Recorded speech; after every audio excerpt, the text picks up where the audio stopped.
Hi, welcome. My name is Dr. Sean Peterson, and as always, I have Dr. John O'Mahony with us, and we're doing Talk with the Docs today. So John and I both have family practices here in Sarnia, and in addition to doing family medicine, we also do clinical research. And the topic we're talking about today is called cytomegalovirus. So today, if you don't mind, Jackie, we'll click into our slides.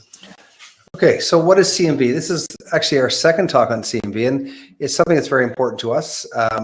There's a lot of clinical research being done with vaccine trials. Obviously, we made some huge progress with COVID.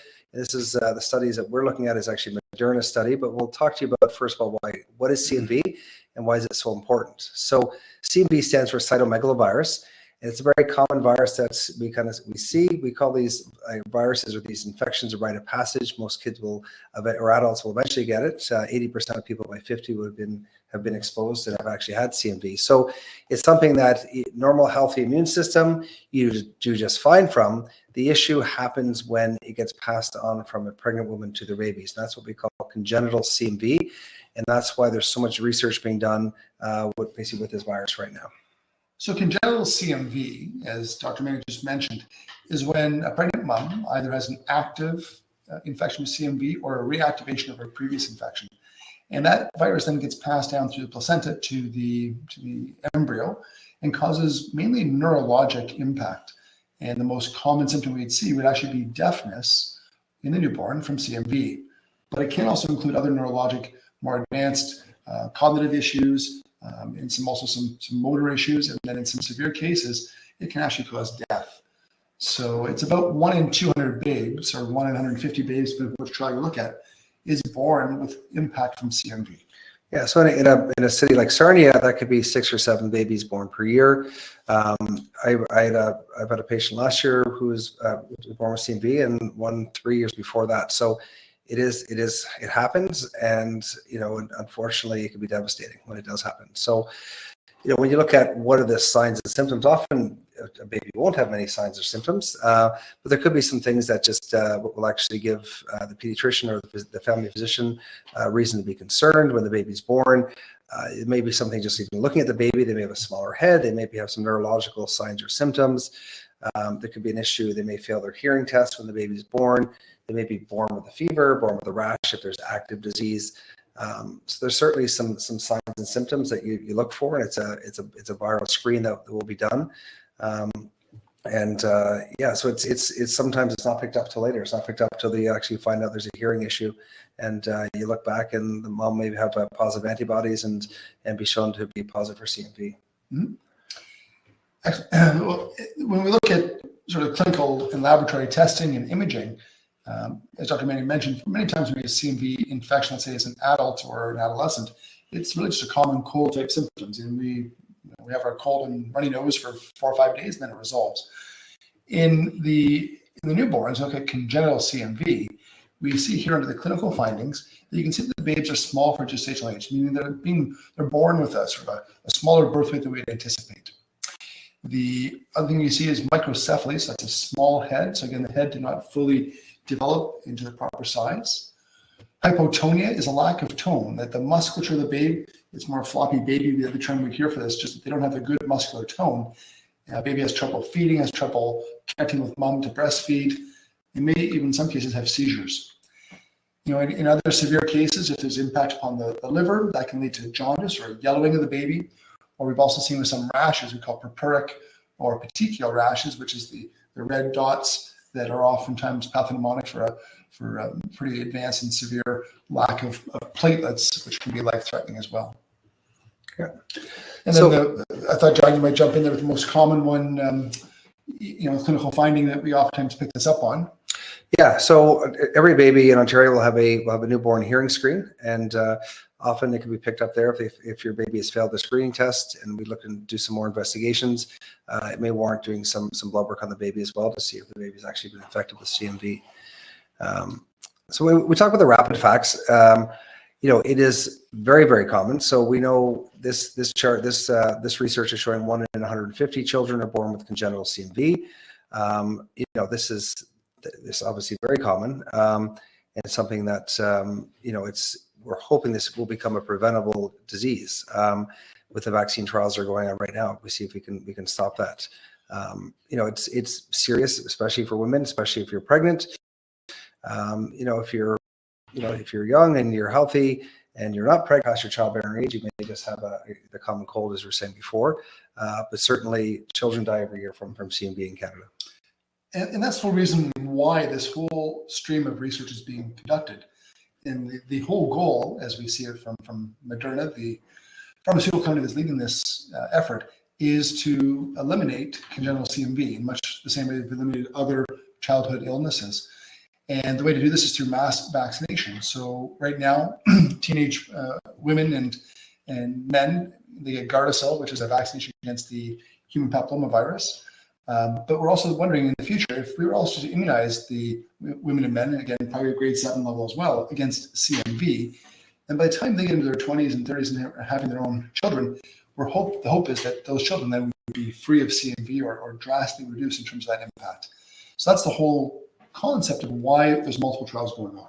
Yeah, and when we talk about risk, like actually reducing the risk. I mean, we know we're doing this anyway. Most of us are watching this same. We're just starting flu season now, or flu shots just came in today. We're always watching for COVID. CMV is the same thing. We're using the same precautions at home, same precautions at the workplace.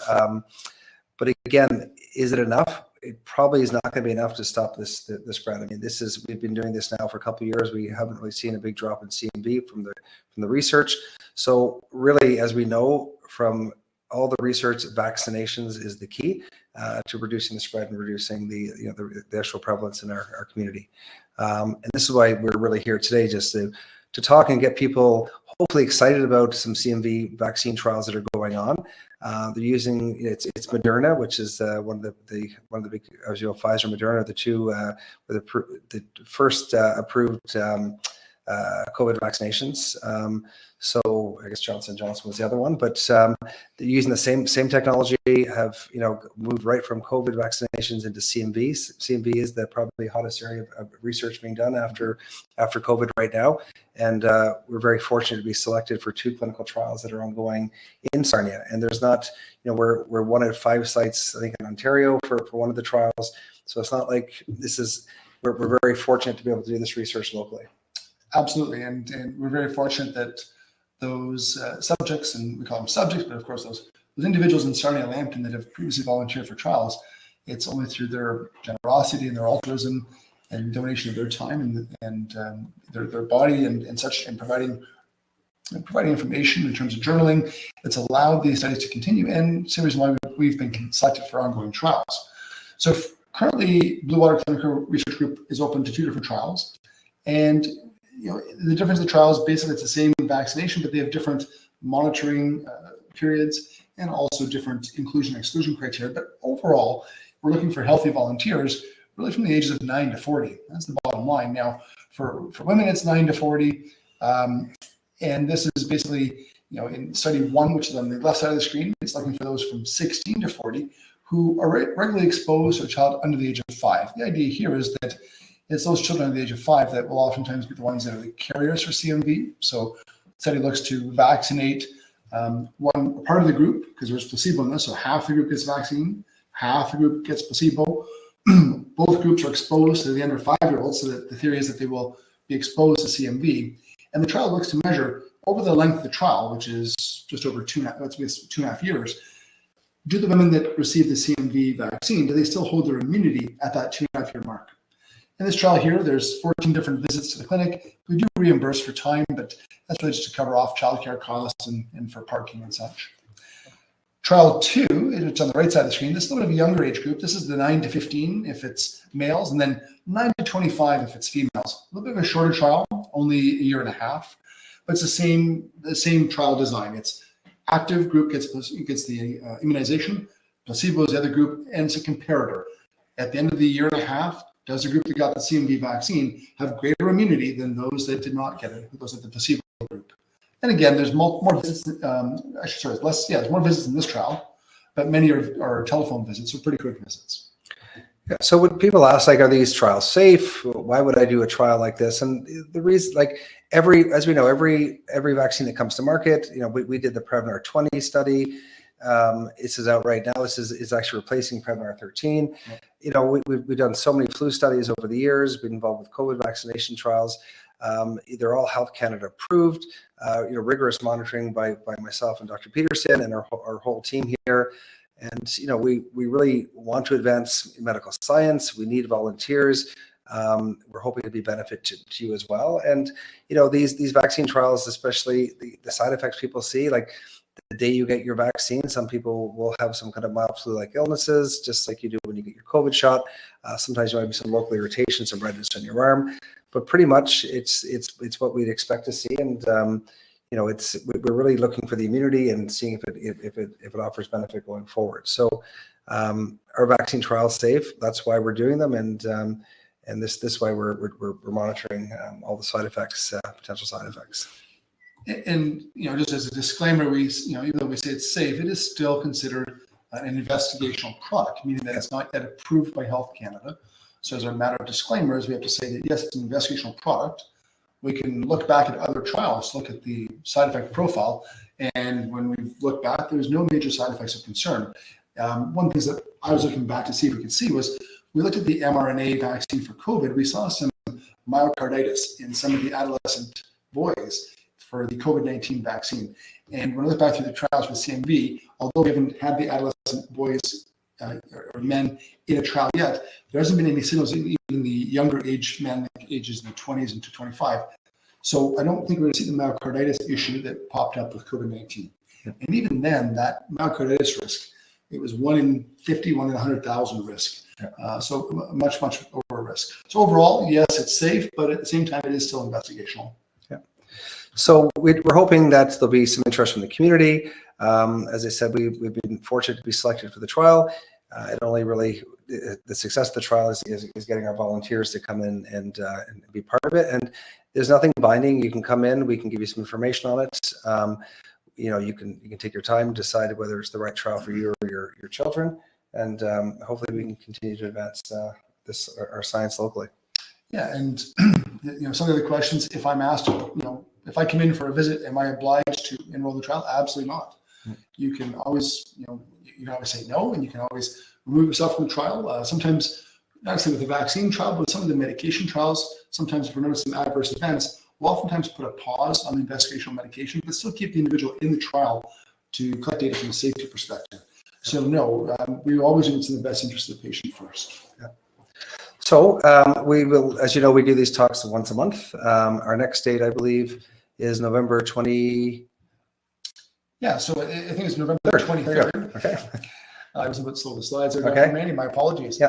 But November 23rd, 7 o'clock p.m. Yeah. And you know, kind of as a parting note, what we're really asking our viewers that are watching the show today is, if you fit the age group profile, I'll go back over that slide that talked about different CMV trials. You know, by all means, we'd love to hear from you. Give us a call. Let us know what you think. Have questions, please give us a call. We're happy to answer them. But also those that that you might know that you are friends or family members that are in this age group, you know, please reach out to them and say, hey, go check out Blue Water Research Facebook website. Look at this trial in CMV. It might be something you might be interested in. And what we found is that there's many adolescents out there from whom I spoke with. Some are very much, hey, no, doc, thanks, but no thanks. But then some of the other adolescents that I initially thought might not be interested say, hey, doc, this sounds really neat. I really want to do this. So I'm always surprised, you know, as to who has the actual interest. So please, if you have a teenager in your house, or you know of a teenager, nephew or niece, please reach out to them and let them know about the trial. I think our number is up behind us here, and also our phone number. And of course, you have us on Facebook as well, so you can reach us through that. Okay. Well, thank you. Thanks for spending your time with us, and we'll see you next month. All right. Everyone have a good night. Thanks.